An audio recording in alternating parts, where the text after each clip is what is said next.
Praise the Lord. Our daily bread. Isaiah chapter 34 verse 16. Search in the book of Lord and read. Not one of these will be missing. None will lack her made. For my mouth has commanded and his spirit has gathered them. O Almighty God, thank you for giving this wonderful verse. May your presence showers on us.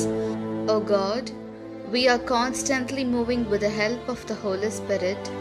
Our bodies and souls are possessed with the Holy Spirit. And you have chosen us to be your people. Therefore, bless us to live forever as your people, fearing you and your word and not rejecting them. We ask this in the name of Jesus Christ. Amen. அன்றாட உணவு. எசாயா அதிகாரம் 34 இறை வார்த்தை 16. ஆண்டவரின் ஏட்டு சுருளை ஆய்ந்து படியுங்கள். எதுவுமே தனித்து விடப்படுவதில்லை, துணையின்றி எதுவும் இருப்பதில்லை. ஏனெனில் ஆண்டவரின் வாய்மொழிந்த கட்டளை இது, அவரது ஆவிதான் இவற்றை ஒருங்கிணைத்தது.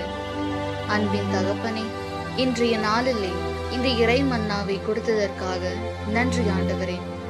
இறைவா, தூய ஆவியின் துணையால் தான் நாங்கள் அனுதினமும் இயங்கிக் கொண்டிருக்கின்றோம். எங்கள் உடலும் உயிரும் தூய ஆவியினால் ஆட்கொள்ளப்பட்டு உமது மக்களாக எங்களை தெரிந்தெடுத்தீர். எனவே உம்மீதும் உமது வார்த்தையின் மீதும் அச்சம் கொண்டு அவற்றை உதறி தள்ளாமல் உமக்குரிய மக்களாக என்னாலும் வாழ எங்களை ஆசீர்வதியும். ஆமீன். അന്നുള്ള ഭോജനം. ഏശയ്യ 34 അധ്യായം 16 വാക്യം. കർത്താവിന്റെ കീരന്നത്തിൽ കണ്ടുപിടിച്ച് വായിക്കുക. ഇവയിലൊന്നും കാണാതിരിക്കുകയില്ല, ഒന്നിനും ഇണയില്ലാതിരിക്കുകയില്ല. എന്നാൽ കർത്താവിന്റെ അതരങ്ങൾ കൽപ്പിക്കുകയും അവിടുത്തെ ആത്മാവ് അവയെ ഒരുമിച്ച് കൂട്ടുകയും ചെയ്തിരിക്കുന്നു.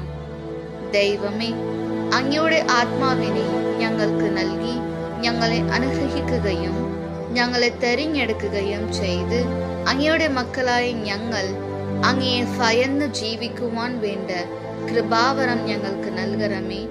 ആമേൻ.